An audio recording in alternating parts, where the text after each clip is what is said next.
everybody. I'm Sam Jones, your host for Perspectives. Glad you could be here today.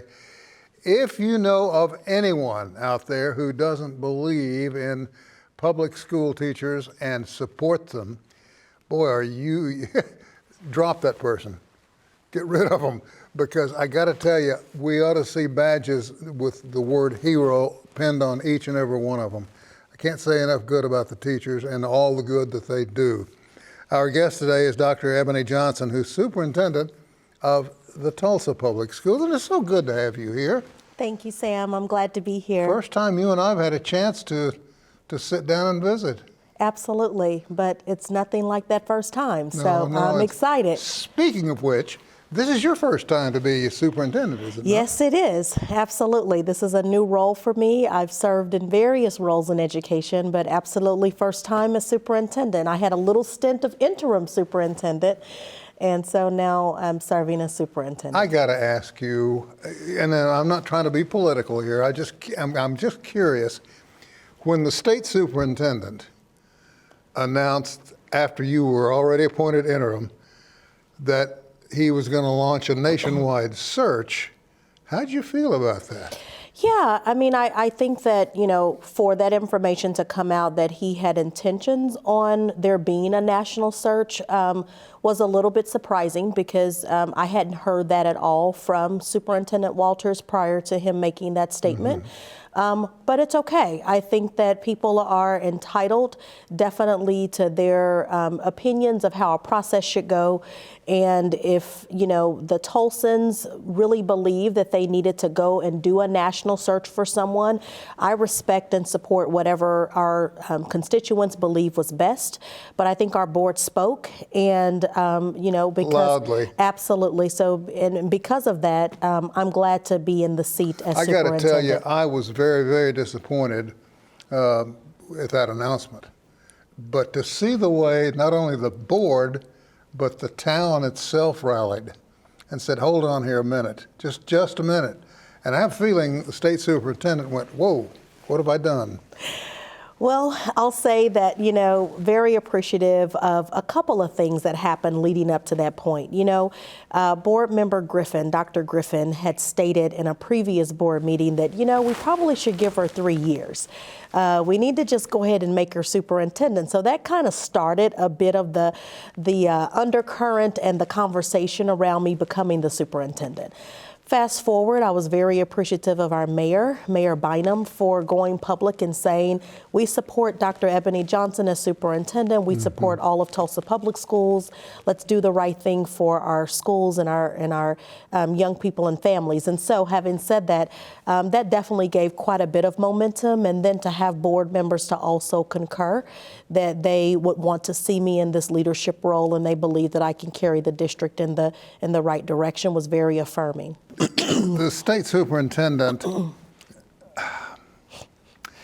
is now asking for $60 million from a legislature that he essentially turned his back on, and while they were demanding information from him. And finally, under threat of subpoena, he turned it over. Now he's going to them with his hand out saying, I need $60 million, and here's what it's going to go for. Well, what he's saying it's going to go for sounds good. So let's be hypothetical for a moment. Can we use that money?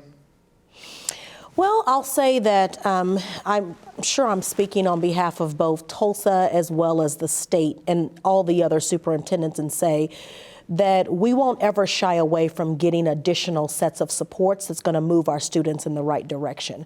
I think absolutely we could, we're open to receiving even more support from our state, because there are expectations that we have to adhere to.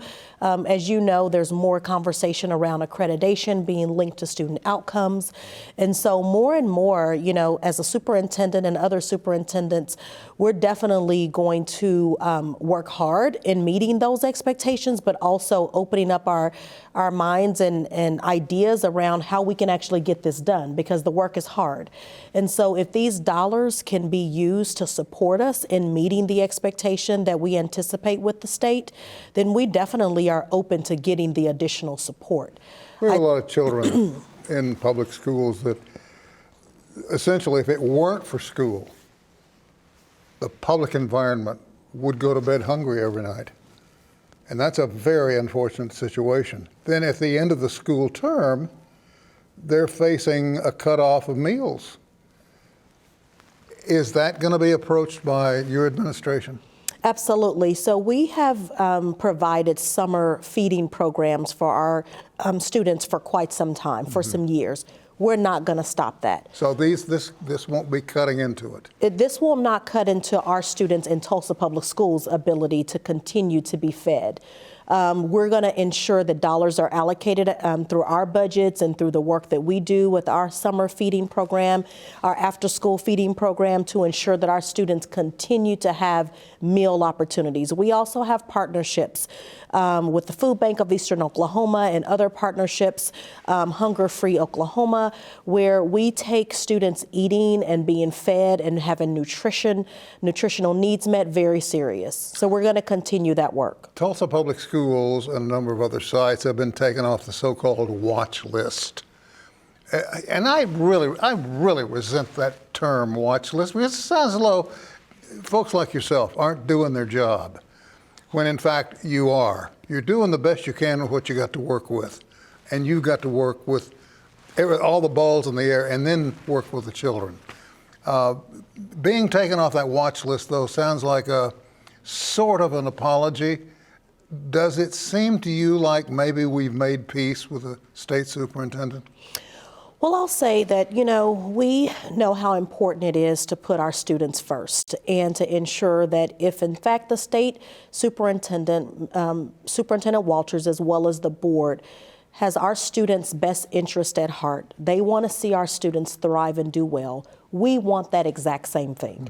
And so it's best that we braid our supports together so that our students are the beneficiaries. And I'll just say that one of the things that I've been appreciative about is our ability to have ongoing communication with the teams at the State Department. I do go and meet with Superintendent Walters on a monthly basis, and then my team and his team meet on a very consistent basis, weekly, bi-weekly at times, where we are looking at our data, we're looking at our schools, we're making sure that all the information is accurate.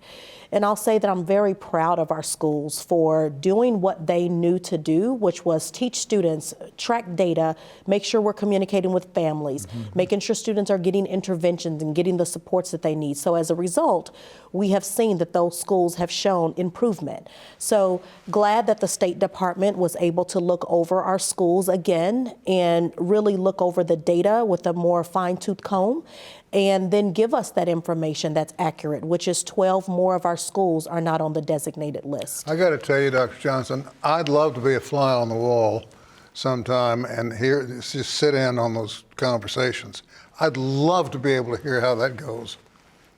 Well, just know this, is if you want to be on one of the walls and be a fly on one of our walls in Tulsa Public Schools, you are welcome, Sam. You come right on in and we will welcome you without a fly's water.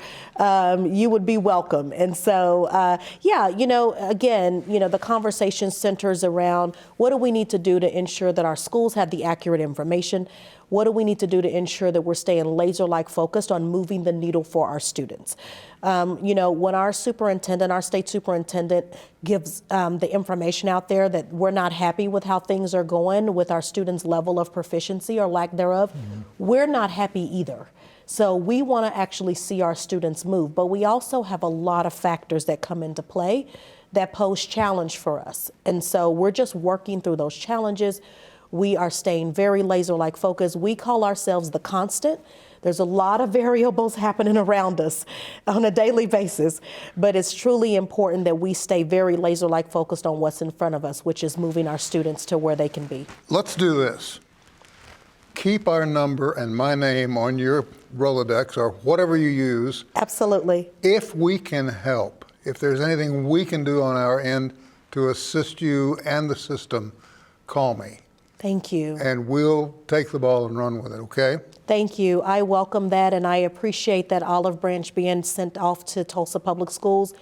We appreciate it. We appreciate all of the state for rising up. I get messages consistently from various places all over our state and beyond, where they are giving us support and saying, you know what, you guys are going to do it. We stand behind you. So thank you for that reach out, Sam. We appreciate that. Well, by golly, I mean it. So walk out of here knowing that. And thank you for taking time out of a very hectic schedule where you can just barely see that light at the end of the tunnel. Well, thank you for having us. Thank you for having me. Thank Now, you. let's both get together and survive the snow that's coming. Oh my gosh, no kidding. Short break, and we'll come back and talk about Cain's Ballroom right after this.